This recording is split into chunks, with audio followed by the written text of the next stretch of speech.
What's going on, guys? I wanted to talk about in this video the advice I would give if I could go back in time and talk to my 18-year-old self. I'm just actually at this beautiful villa out here in Marbella for a week with 5 of my closest friends, all of them sort of incredible high-level business owners, and I've been doing a lot of reflecting while I've been out here, but also the last few weeks. And so I've written a few things on my phone and some advice that I would share. Now, I'm 25 years old now. I first started learning about property when I was 17 years old, and despite growing up where my family business is a estate agency, I actually knew very little about property until at 17 I started attending courses, trainings, learning from those that are ahead of me, but also now playing the game for 7 or 8 years.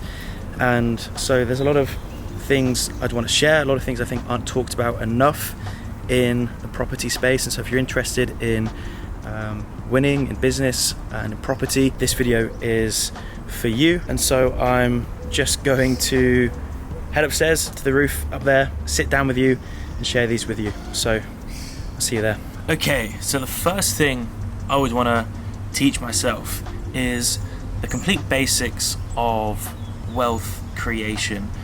And although this is the basics, this is something that I see isn't necessarily taught enough. Now, in the property education space or on the internet, a lot of people just talk about kind of making money with property, whether it's generating cash flow from deal packaging or rent to rent or service accommodation, and then they talk about strategies about buying properties, etc. But rarely do people talk about how and where these strategies fit into the bigger picture. And so the point I want to make is you have to understand the difference between income and wealth. And this is one of the most important things to understand. It's super simple, but it allows you to see how each thing fits in to accumulating and generating wealth over time. So the difference between income and wealth, well, income is essentially how much money you make, and wealth is how much money you have. Now, despite what you may think, many studies have shown that the correlation between income and wealth is actually very weak, meaning those that have a high income and earn lots of money aren't necessarily wealthy and don't necessarily accumulate and acquire wealth.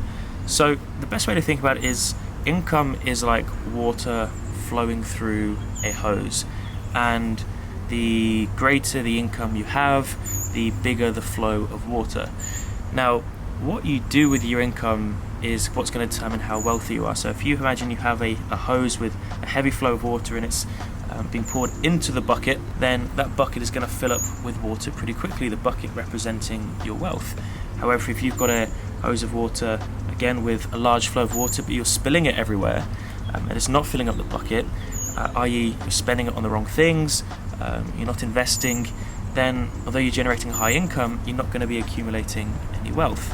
And then on the flip side of that, a hose with just a very low flow of water, a few drops of water, as long as that's all going in the bucket, over a long-term time horizon, that bucket is going to fill up, things are going to compound as well, and you'll begin to accumulate wealth. And so the main point of that analogy is that it's extremely important what you do with your income if you want to be wealthy. But also our primary objective, and probably the first thing we need to focus on, is increasing your income. And also by understanding the difference between income and wealth, it allows you to see how different strategies essentially make up the bigger overall picture of wealth creation. Because we see a lot of people talk about becoming financially free in 30 days, 60 days, whatever it is, and really what that means is just increasing your income or replacing your income, but it doesn't necessarily mean acquiring wealth. And wealth is acquired by owning assets and by playing long-term games, which we're going to talk about in a second. And so with that being said, the first thing I would want to advise myself is to focus on increasing my income first. And so when it comes to increasing your income, simply put, this is done in just one of two ways. This is done by increasing your skill sets and increasing your level of knowledge, amongst other things like your mindset, your personality traits, etc. But if you can just improve your skill sets and your knowledge, you are going to become more valuable in a marketplace, and the marketplace rewards value. The more problems you can solve, the better products or services you can provide to people, the more value you are going to receive from the marketplace. And so by acquiring more skills, having more knowledge, it allows you to solve bigger problems and provide better products or services in the marketplace. And that's of course the fundamentals of economics and capitalism and value creation, and a very simple overview of how to increase your income. And so I could talk about increasing your income and how the rich don't work for their money and escaping the trap of trading your time for money in a lot more detail, and that is a much longer conversation. But the next thing we need to look at is, how do we get wealthy? What do we need to do with that income in order to acquire wealth? And so what is wealth? Well, wealth is just the equity or value of the equity that you have in a business or assets, and that's how wealth is acquired, through the increase in value of equity in business or in assets. And a good thing to do, if you look at the richest people in the world, if you look at the Forbes list and all of the world's billionaires, for example, and you look at their net worth figure, that net worth figure is based on the value of the equity these people have in their businesses. They haven't achieved that net worth because of their income. Elon Musk isn't worth over $200 billion because of the dividends he's paid himself, because of his salary. He's worth that because that's the value of his equity in his business. And so in order to get wealthy, we need to have equity. Now there's an important transition that everybody needs to make in their property journey, is where they transition from being an operator to an owner. And so what I mean by this is, in property, if you look at some of the sort of cash flow income generating strategies, whether that's sourcing and packaging deals for other investors for a sourcing fee, whether it's maybe a rent-to-rent model, or it could be a completely different kind of business, a cash flow business like a marketing business or a sales business, or you've just increased your income within the current organization that you have or within the current industry just by improving your skill sets and improving your knowledge. Because if you want to get wealthy from property, you have to be willing to play the long game. And so you need to be thinking in terms of years and decades, not weeks and months. And when you play the long game with property, there are massive compound effects, meaning that the longer you play the game, the quicker your wealth is going to begin to multiply and you're going to see exponential returns. And now this leads me on to my next point, because of course we want to buy property and own assets and acquire as many assets as possible to accumulate our wealth. And one of the ways to do that and acquire properties more quickly is of course increasing your income, because if you can increase your income and have more disposable income, you're going to be able to buy property and acquire property at a much quicker rate. If you're saving just £500 a month and you want to put down a £30,000 deposit with property, it's going to take you 60 months to save up that money, which is a really long period of time. And then when you buy that property, you're then going to have to do that whole process again. And secondly to that, we also want to make sure we're buying properties either at the right price or properties we can add value to refinance and create an uplift in equity. Now, increasing your deal flow and finding and identifying deals is a skill that can be learnt, and the better you get at that skill and the teams and systems you put in place is going to help you overcome and unlock that bottleneck to grow your property business.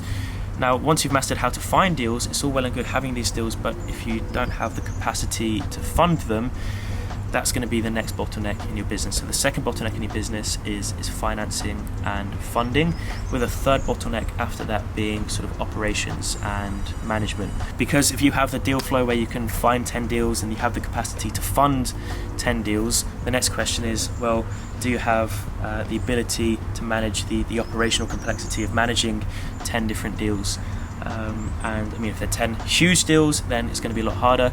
But they're the three main bottlenecks. But the biggest bottleneck most people always struggle with is capital. I always ask the question, well, if you had unlimited capital, how much more exciting would your property business be? Because it gets people to really think about what's possible. And so the way to overcome this and the way to unlock this bottleneck is to learn how to raise finance from private investors. And with everything I do in life, I'm a big believer that success leaves clues.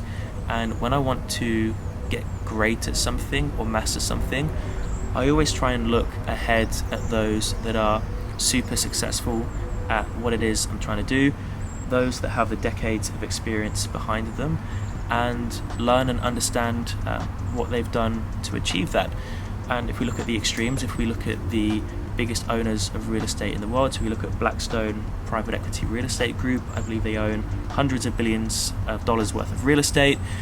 They've done that by raising billions of dollars, or well, hundreds of billions of dollars from private investors. They are masters at using other people's money because they're great at finding deals, they're great at sort of operations, and they understand if they want to scale, the best way to accelerate that is by partnering and working with private investors. And at this point in my property journey, for our current deals, we've raised just over £1 million of equity from a selection of private investors purely from social media. None of the investors we met prior to them investing. And I've learned a lot about raising money, and it's something I wish I did a lot sooner. It's something that comes with a lot of fear for those starting out in their property journey, because of course they haven't even used their own funds, let alone using somebody else's funds to buy property. And different personality types have different ambitions when it comes to working with private investors. Some people feel a lot more comfortable doing it and understand it. A lot of people want to get their own experience first before they manage other people's money. Again, this is a whole other conversation, and it's down to whenever you feel comfortable, but there are a lot of things you can do to feel a lot more comfortable working with private investors a lot earlier. One of that, of course, is increasing your knowledge. It's understanding who to actually raise money from. It's also understanding the compliance side of things as well, because the regulatory framework set out in the UK for raising funds from private investors is actually there to protect private investors. And so if you follow that regulation that's in place, specifically when it comes to raising equity for deals. But that's another thing I wish I did a lot sooner. I started creating content, building an audience of people that know, like, and trust me, and then leveraging that audience to raise money to help accelerate my property journey. And then lastly, the last thing on my phone here is you have to be playing long-term games. I've already mentioned this in this video, but you need to be thinking in years and decades, not days and weeks. And I'm in a very fortunate position where I've surrounded myself with some incredible people playing at a super high level in business and in life, that are young but also much older. And one of the most common patterns that I've observed and witnessed amongst these people is that they think in long-term time horizons, and they understand first and second and third order consequences. You know, they are happy to delay gratification. They are thinking, where can they be in 10 years time, not in 30 days time. Of course, they still move with urgency and execute quickly, but you have to be thinking long term, and you want to do that with people on the same mission as you. You want to surround yourself with people that align with your values, that are on a similar mission, and want to hold you accountable, and you can hold them accountable. Because if you can surround yourself with winners and people on the same mission as you, that is going to be a massive multiplier effect, and it's going to really accelerate your journey. They're the things I wish I could tell myself, looking back at my 18-year-old self. Maybe as I get older, those things will change. There are a few more things as well that I've got written down that I'll save for another video. But upon reflection, I'm extremely grateful with where I've managed to get to now.